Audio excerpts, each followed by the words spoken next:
Chers amis du Panathlon, c'est un plaisir pour nous de vous retrouver ce soir en vidéoconférence, puisque c'est la règle encore à l'heure actuelle. Vous avez tous reçu de la part de notre secrétaire tous les documents liés à cet événement. En préambule, j'aimerais excuser deux personnes qui ne seront pas parmi nous ce soir, malheureusement. D'une part, Jean-Michel, notre caissier, qui a reçu une lettre personnelle du médecin cantonal et qui est malheureusement en quarantaine à cause d'une personne qu'il a rencontrée, qui était son fils et qui était positif. La deuxième personne que je dois excuser, c'est arrivé ce matin. Marco Astolfi ne sera pas parmi nous ce soir. Malheureusement, il nous donnera plus d'informations lors d'une prochaine séance du Panathlon, qui sera la séance du mois de mars, j'imagine, où il y aura peut-être encore d'autres informations. Malheureusement, j'ai pris connaissance, et vous savez que notre doyen, Éric Bornand, est décédé l'an passé, et j'aimerais qu'on fasse 10 secondes de silence à sa mémoire. Ceci dit, merci, je vous remercie. Ceci dit, je vous prierai tous de prendre le document avec lequel vous pourrez voter par rapport à tout l'ordre du jour qui vous a été envoyé et que nous allons commencer à étudier d'une manière plus précise. Tout d'abord, nous avons l'approbation du procès-verbal de l'Assemblée générale du 24 du 2 2020, qui est ici. Vous l'avez lu, j'espère, et vous avez vu aussi que le rapport de la présidente était intégré en termes d'un résumé dans ce document. C'est la raison pour laquelle, parce que j'ai eu des questions à ce sujet-là, le rapport complet de la présidence n'a pas été envoyé, mais le résumé a été très bien fait par notre secrétaire Antoinette. Je vous prierai à ce moment-là de voter et de voter avec le bulletin en disant « Le PV de l'Assemblée générale du 24 du 2 2020 est approuvé, oui, non, abstention et remarque. » Nous passons maintenant directement à mon rapport. Octobre 2019. L'Assemblée générale du Panathlon Lausanne, quel honneur d'être nommé par la majorité des membres à la présidence du club de Lausanne. Je succède à Françoise Zweifel, laquelle m'a effectivement mis le pied à l'étrier. Je la remercie pour le travail accompli durant ces 2 ans de présidence, période qui s'est terminée par la visite du nouveau bâtiment du CIO et l'allocution de notre membre d'honneur, Thomas Bach. Cette législature a été placée, entre autres, sur l'augmentation de la notoriété du Panathlon, ses valeurs étant encore peu connues du grand public, même de celui des sportifs. La refonte de notre site internet et les actions auprès du public dont le Panathlon Family Games ont été pour notre comité une priorité. Les Jeux olympiques de la jeunesse se déroulant à Lausanne en janvier 2020, la présence physique de notre club a vite paru une évidence. Avec l'aide financière du Panathlon international, nous remercions par là même aussi Pierre Zappelli pour son soutien financier, et du service des sports de la ville de Lausanne, le projet a pu se concrétiser. Le stand du Panathlon a été installé dans l'artère principale de la ville de Lausanne, au sein du quartier du Flon, à 50 mètres du lieu de la distribution des médailles des JOJ. Grâce à l'agence Tam Tam et son propriétaire Philippe, membre de notre club, que je remercie également, un concept de stand a été imaginé et installé. On pouvait y découvrir sur des panneaux les diverses chartes et missions du Panathlon, ainsi que l'historique du mouvement. Un nombre considérable de passants ont participé à notre concours. Des questions dont les réponses se trouvaient sur les divers panneaux. Les prix consistaient en des billets pour des entrées dans des compétitions sportives, match du Lausanne Hockey Club, Athlétissima, championnat du monde de pétanque, ou au musée olympique. Un grand merci aux membres du Panathlon qui ont participé et en bravant le froid et se sont appliqués à promouvoir notre club auprès du public. De nombreuses personnalités ont visité le stand, dont la présidente des JOJ, Virginie Fèvre, triple championne du monde de halfpipe, et le président du comité olympique, Thomas Bach. Le premier samedi des JOJ, nous avons accueilli, à l'exception de Genève, tous les clubs du Panathlon de Romandie, y compris Bienne. Notre invitation a été appréciée. Les Panathlons et les Panathloniennes ont pu constater l'effervescence des JOJ en ville et les multiples activités proposées par différents sports en live. Toutes et toutes ont été impressionnées par la foule présente, avec entre autres une place de remise des médailles pleine à craquer. D'autant plus que ce soir-là, l'hymne suisse avait retenti. Lors de la soirée qui a suivi au restaurant éphémère le 20-20, l'ensemble des 90 panathloniennes et panathloniens invités ont pu assister à la remise du prix littéraire par le Panathlon international. Sous la houlette de Simona Callot, secrétaire générale du Panathlon international, les deux récipiendaires venus d'Italie ont ajouté à la manifestation une touche bienvenue et solennelle. Les participants ont pu également déguster une excellente raclette dans une ambiance conviviale. Ils ont vécu un moment unique en Suisse grâce à ces Jeux olympiques de la jeunesse dont le CEO, représenté par son président Thomas Bach, a loué la réussite exceptionnelle. L'Assemblée générale a eu lieu en février.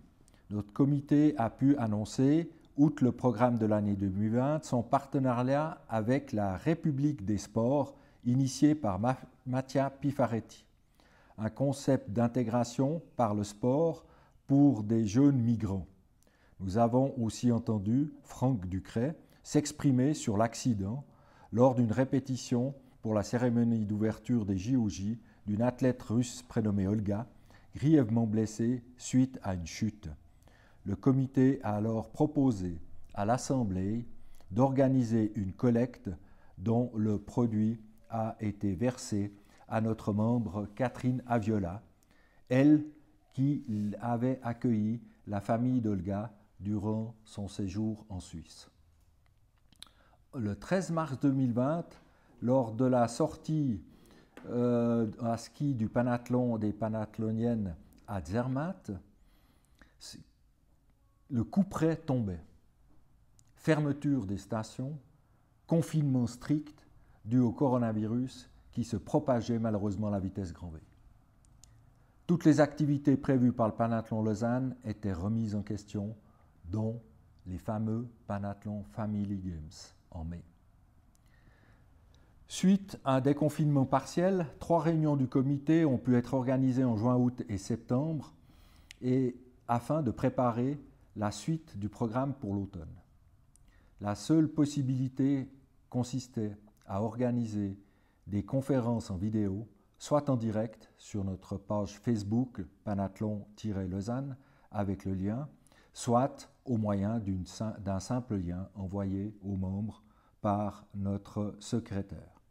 La première expérience d'une vidéoconférence a été celle de Mattia Pifaretti à propos de la République des sports, à fin octobre 2020. Certains membres nous ont fait parvenir leurs remarques concernant en particulier le son parfois défaillant, allons-nous dire. Le soir, la soirée de fin d'année, prévue fin novembre en présentiel pour écouter Gérald Métro et sa tournée de chant, a malheureusement dû être annulée, elle aussi. Vous avez pu prendre connaissance des activités de nos diverses commissions. Certaines ont pu fonctionner, d'autres pas. Merci aux présidents et membres de ces commissions pour leurs implications. L'année 2020 a été marquée en octobre à Osimo par la réélection de notre membre Pierre Zappelli à la présidence du Panathlon international. Notre club est fier de compter Pierre parmi ses membres, lui qui abat un travail considérable afin d'internationaliser le mouvement et de le rapprocher de différentes institutions et instances, en particulier Bruxelles, mais aussi sportives avec le CIO à Lausanne. Pour ma part, lors de l'Assemblée générale à Ville en septembre, j'ai été élu au comité du district suisse et Liechtenstein en remplacement de Régine Grohe, laquelle a abattu un travail considérable depuis 10 ans. Un grand merci à elle. Pour conclure, j'espère que la situation sanitaire va rapidement s'améliorer afin que nous puissions nous retrouver en présentiel. C'est mon vœu le plus sincère pour 2021. Je vous remercie de votre écoute. Ce rapport vous sera envoyé rapidement afin que vous puissiez également l'accepter avec le bulletin qui est ici. Je le rappelle ici, le rapport du président, et après nous allons passer au compte.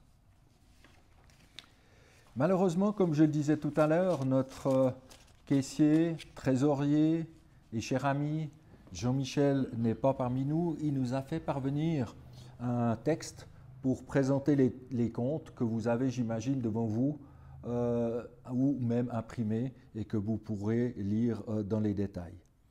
Je noterai qu'à ce moment où je vous parle, et en fin d'après-midi encore aujourd'hui, nous n'avons pas eu de questions particulières concernant ces comptes. Voilà ce qu'il nous dit. En préambule, je me réjouis de l'idée de penser que vous êtes tous et toutes pris connaissance avec intérêt des documents comptables que vous avez reçus en prévision de cette assemblée si particulière. Je ne souhaiterais pas, dès lors, que mettre en évidence quelques-unes des recettes, respectivement des charges de l'exercice écoulé. S'agissant des recettes, la principale est bien sûr nos cotisations, francs 28 000. Sont venus s'y ajouter les 2 subsides importants de la part du Panathlon Family Games, 15 000 francs, et du Panathlon International, 7 000 francs, en rapport avec notre participation au JOJ 2020. J'aimerais encore relever ici les legs qui nous avaient été accordés en 2019 par la Feu Coupe du Mont Blanc, 2800 francs. Encore un tout grand merci à Marco, Pierre et Jean-Pierre pour ce don qu'ils ont fait au Panathlon de Lausanne.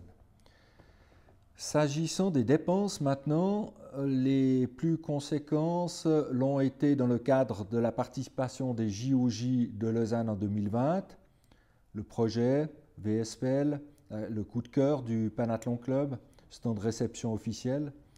Viennent ensuite les cotisations versées au Panathlon suisse et Liechtenstein, et ainsi que la reconstruction intégrale de notre site internet. Marc-Henri va vous en parler tout à l'heure. Voilà pour ce qui est des chiffres de cette année 2020. Je vous remercie de votre attention.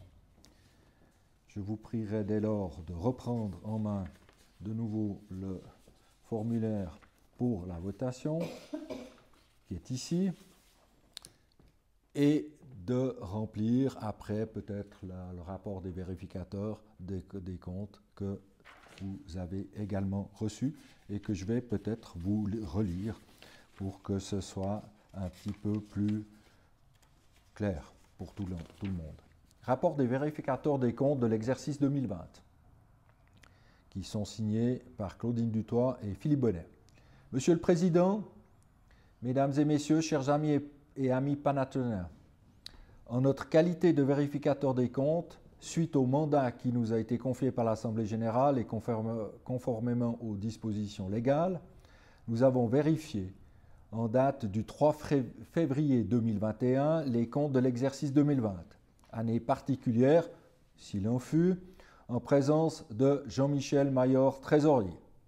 Les documents comptables nous ont été soumis avec les justificatifs, les renseignements précis fournis sur les comptes de pertes et profits et du bilan nous permettent de déclarer que les comptes concordent avec la comptabilité et que celle-ci est tenue avec exactitude. Au 31 décembre 2020, et s'agissant du club proprement dit, le total des recettes s'élevait à 50 843 francs 84, celui des dépenses de 47 786,68, présentant ainsi un profit de 3 057 francs 82 pour être très précis. Les Panathlon Family Games ont pour leur part procédé à plusieurs acquisitions de matériel en diminution du capital, générant ainsi un manque à gagner de 26 907 francs 57. Conséquemment, la fortune du Panathlon Club de Lausanne s'élève au 1er janvier 2021 à francs 70 790 francs 82. Elle englobe les fonds alloués.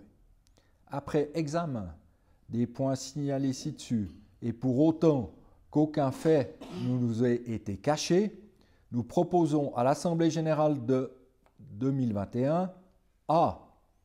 D'approuver les comptes tels qu'ils vous ont été présentés, d'en donner décharge au comité, c. de prendre acte de l'accomplissement de notre mandat.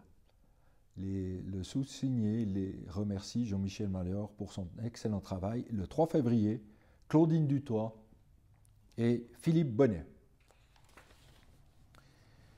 Ceci étant dit, il ne vous reste plus qu'à voter pour la vérification des comptes et l'acceptation des comptes en reprenant votre fiche que vous allez pouvoir envoyer jusqu'au 15 mars, c'est bien ça, jusqu'au 15 mars, à notre secrétaire Antoinette.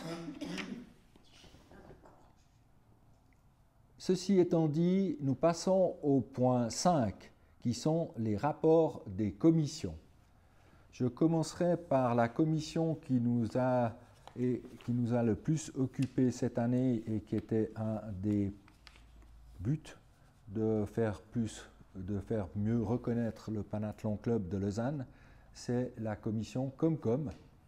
Et je passe maintenant la parole à Marc-Henri Clavel pour son rapport. Juste des branches. Bonsoir à tous. Je vais vous donner quelques informations concernant la commission de communication qui a eu comme objectif principal, à savoir augmenter la notoriété de notre club, et ceci par différents axes, dont un principal qui a été de définir le visuel du club et également la refonte du site internet. En ce qui concerne l'augmentation de la notoriété, le but était de mettre en avant les valeurs de notre club et d'utiliser également tout le visuel que l'on avait développé par Philippe Motta lors du stand des JOJ de Lausanne. Et l'idée, c'est de dupliquer et d'utiliser dorénavant pour tous nos documents une même image de marque de façon à renforcer notre notoriété. Le deuxième axe, c'était la refonte du site internet que vous avez certainement pu découvrir et pour lequel on a eu la chance de pouvoir bénéficier d'une technologie qui nous permettra de le mettre à jour de façon beaucoup plus simple et ceci également directement par les membres de la commission de communication puisque même moi j'arrive à le mettre à jour, donc vous voyez un petit peu la simplicité du système. Le site internet reprend aussi un des éléments principal, c'est-à-dire de mettre en avant nos valeurs. Et lorsque vous arrivez sur le site, vous avez les 5 valeurs de notre club qui passent sous la forme d'illustration et de manière à ce que les gens qui arrivent sur ce site voient tout de suite de quoi il s'agit, de qu'est-ce que c'est que le Panathlon. L'autre partie, c'était aussi de mettre en avant notre élément phare, qui sont les Panathlon Family Games. Et on a un accès direct à ce site, au site du Panathlon Family Games, directement depuis notre site à nous. Un autre domaine qui a été développé, c'est comme Philippe l'a dit, vu qu'on ne pouvait pas faire de conférences présentielles, on a mis au point un système nous permettant de faire des conférences par streaming. Et ceci a eu un bon succès puisque les échos ont été très positifs des dernières conférences. Et ce sera régulièrement, jusqu'à un nouvel avis, le système que nous allons utiliser. De manière à aussi maintenir le contact avec vous, le dernier axe, ce sera la création de newsletters régulières sur les informations du club. Et ceci, elles seront de deux sortes. Il y aura une sorte avec des informations qui sont relatives uniquement aux membres, qui seront envoyées à ce moment-là par Antoinette et par les emails. Et l'autre chose, puisqu'on permet à des gens de l'extérieur de pouvoir s'inscrire et s'abonner à la newsletter, et ça, ce sera des newsletters qui concernent un peu toutes les activités du club, mais qui n'ont pas de caractère confidentiel ou réservé à nos membres. Donc voilà un petit peu ce que l'on a essayé de faire jusqu'à maintenant. En ce qui concerne le site, on est ouvert à toute critique et à tout commentaire. N'hésitez pas à nous le faire savoir. C'est quelque chose, une nouvelle technologie qui est simple, qu'on peut facilement adapter. Donc faites-nous signe et je vous remercie de votre attention. Merci Marc-Henri pour ces précisions. Et je dois dire merci à tous les membres de la commission Comcom qui ont bien travaillé avec beaucoup de vidéoconférences puisque c'était la seule manière de se rencontrer durant ces derniers mois.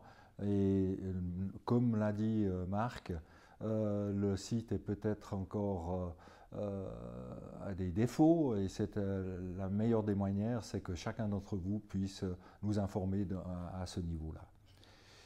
Rapport des autres commissions. Alors, je pense que le temps avançant, je ne vais pas lire tous les rapports des commissions que vous avez pu prendre note. Vous avez pu les lire, soit sur votre écran, soit les imprimer et les lire. Et j'aimerais remercier tous les membres de ces différentes commissions. Tout d'abord, la commission du prix Panathlon de Josué, qui malheureusement n'a pas pu être décerné cette année, mais le sera l'année prochaine pour les raisons que vous connaissez.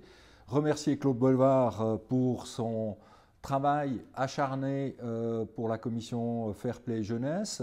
Ils ont pu faire quelques activités, mais malheureusement, les grandes activités qui étaient le tournoi des Fair Play, la sortie avec les personnes handicapées, et puis n'a pas pu être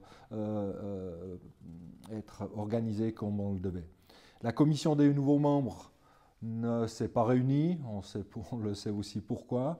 Par contre, le rapport du groupe Solidarité pour l'année 2020 a parfaitement fonctionné et je remercie Béatrice Girion-Linhart de tous les téléphones qu'elle a fait à tous nos membres afin de savoir quel était leur état moral, mais aussi de santé, car à l'heure actuelle, certains d'entre nous ont été touchés par ce malheureux virus qui est encore bien actif. Elle nous a donné aussi des renseignements sur Claude Petitpierre.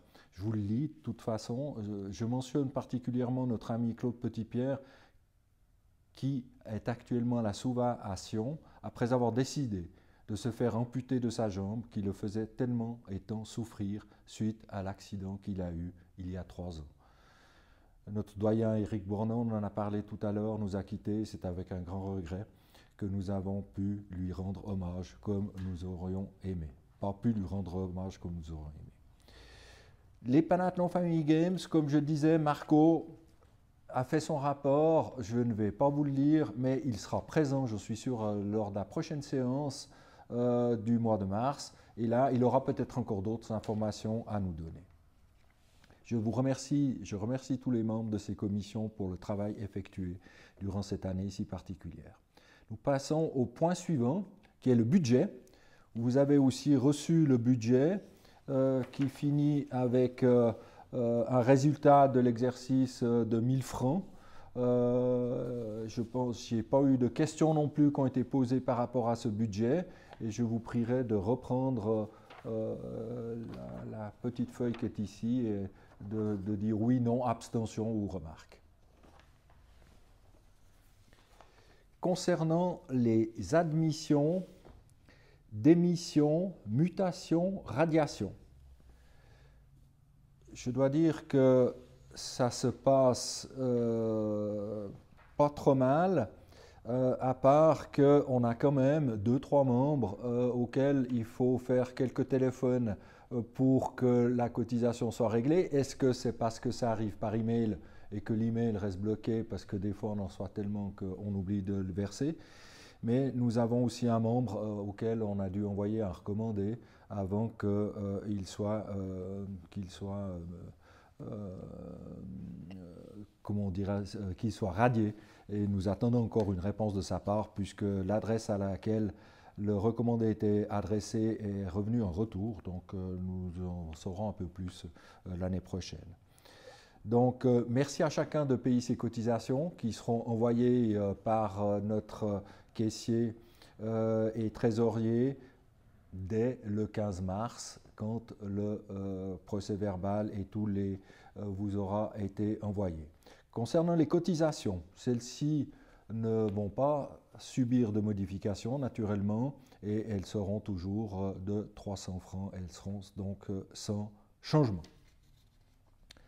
Concernant le programme 2021, le programme 2021, à l'heure actuelle, nous avons la conférence le 29 mars de Jackie Delapierre sur Athletissima.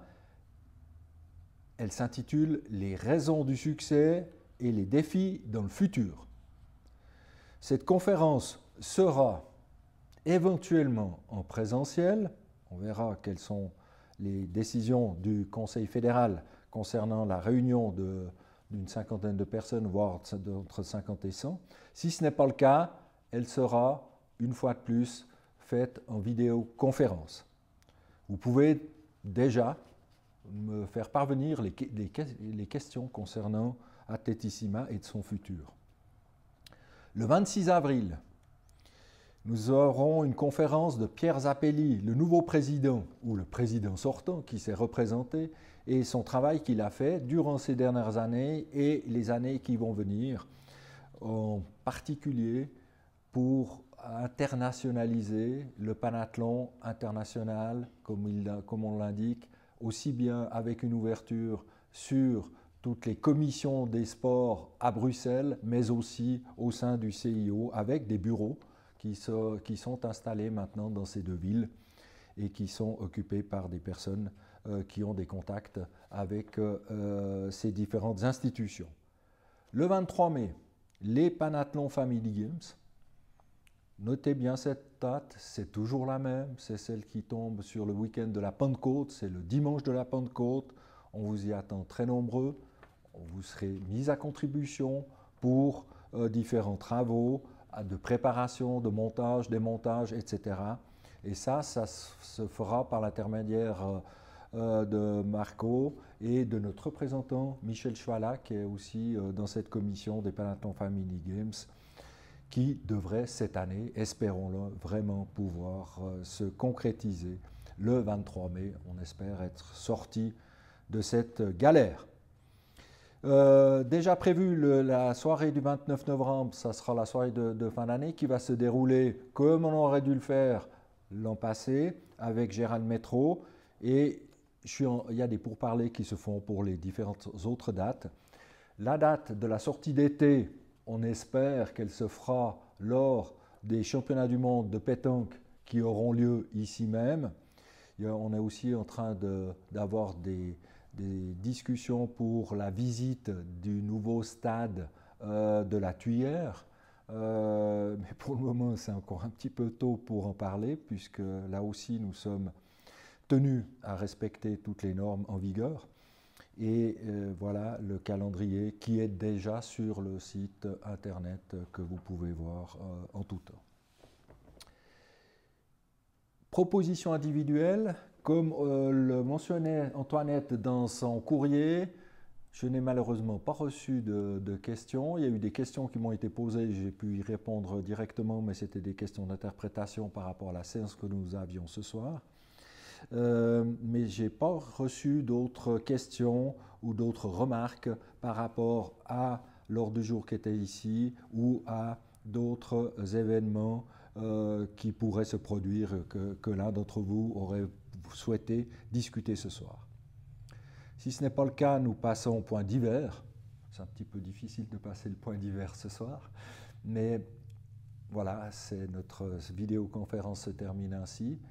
Je vous remercie en tout cas de nous avoir écoutés. Je remercie mes deux acolytes ici qui sont là, Antoinette qui ferait le procès-verbal que vous recevrez à partir du 15 mars lorsque les coupons réponses lui seront parvenus. Et puis Marc-Henri qui était là pour la commission Comcom, puis c'était comme une commission qui a eu beaucoup de travail. Prenez soin de vous. On espère vous retrouver tous en très bonne santé lors de notre prochaine séance en présentiel. Ça sera ou le 29 mars ou le 26 avril. Merci beaucoup. Ciao.